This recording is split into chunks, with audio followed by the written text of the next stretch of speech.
Uuwi tayo ng mansyon. Hinihintay tayo ni Tita Elizabeth. Opo, ma'am. Opo, ma'am.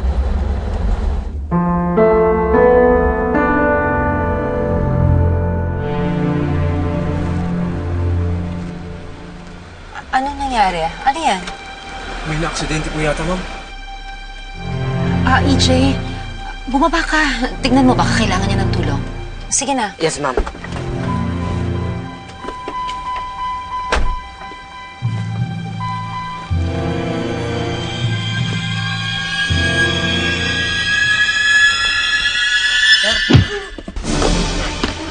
Baba! Alfred! Bumaba ka dyan! Ito ka. Bumaba ka dyan. Halika dito! Tawa mo ako! Halika dito, sabi! Tawa mo ako, Alfred! Bitawa mo ako! Handa ka na bang mamatay? Ano pinagsasabi mo? Kinakala mo, natatakot ako sa'yo, nagkakamali ka, hindi mo na ako masisinda! Sino naman nagsabing sinisinda kita, ha? Sawang-sawa na ako sa kakadakdak mo, kaya ngayon pa lang tatapusin na kita! Ria!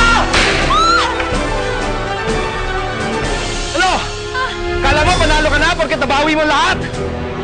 Aanin mo pa mga nabawi mo kung patay ka na? Ha? Ria! Ano? Ha?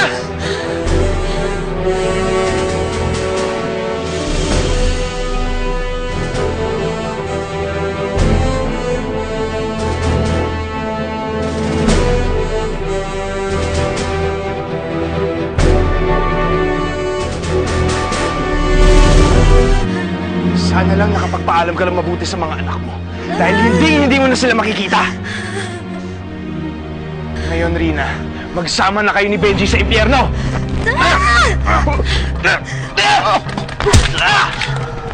Kontra!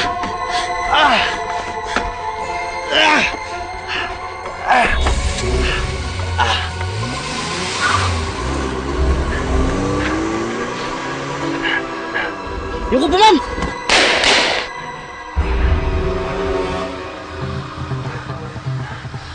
Natakasan mo man ako ngayon, Rina. Hindi pa rin kita titigilan.